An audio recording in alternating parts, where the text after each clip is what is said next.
Hello everyone, let's continue exploring the geospatial data functions available in Spotfire 14.5. Today we're going to calculate area of polygons and geographic nearest neighbors. When we talk about areas of polygons, the CRS has an effect on size.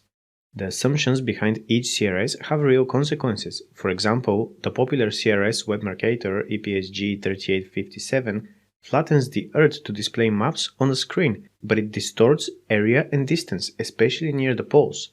For instance, Mexico is bigger than Alaska, but viewed on the map using web marketer it looks quite a bit smaller. The only reason Alaska looks so huge is because it's closer to the pole. Mexico gets crushed by comparison, but its area is more accurate as it sits close to the equator. Luckily, the calculate area of polygons data function has a fail-safe mechanism if the input CRS is planar, like web marketer, and will default to an area-preserving CRS, the EPSG 6933, if the user does not override the choice.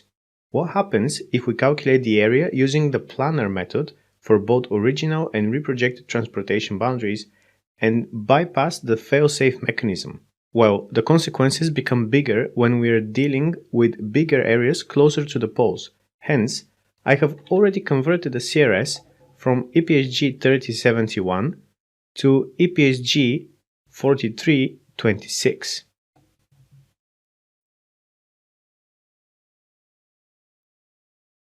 Let's now calculate the areas of each transportation boundary in the state of Wisconsin in square miles.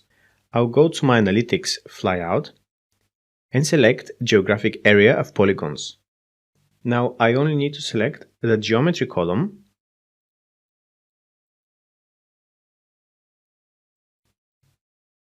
the unit, which in this case is going to be miles, the coordinate reference system, 4326, and the method, for which I'm choosing geodesic.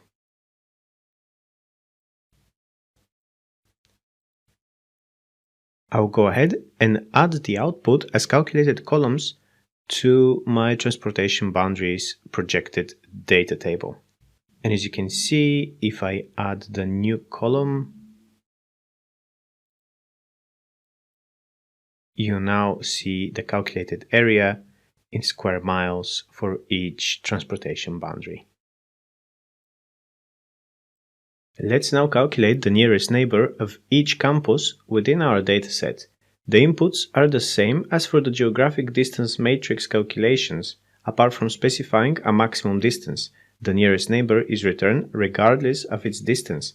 We can also specify the number of neighbors we want in our output. I'll go to my Analytics flyout and select Geographic Nearest Neighbors. For coordinate system, I'll write the usual 4326. Distance metric, I'll use hover_sign. I'll pick my latitude and longitude column from the University of Wisconsin dataset. The ID will be campus, and distance unit will be miles for consistency. Now I'll only select number of neighbors to be 3, so we can see the 3 nearest neighbors of each campus site. I'll click OK, and I'll create a new data table. Now, if you can see on my new table visualization, for each campus, I have the closest neighbors or the nearest neighbors.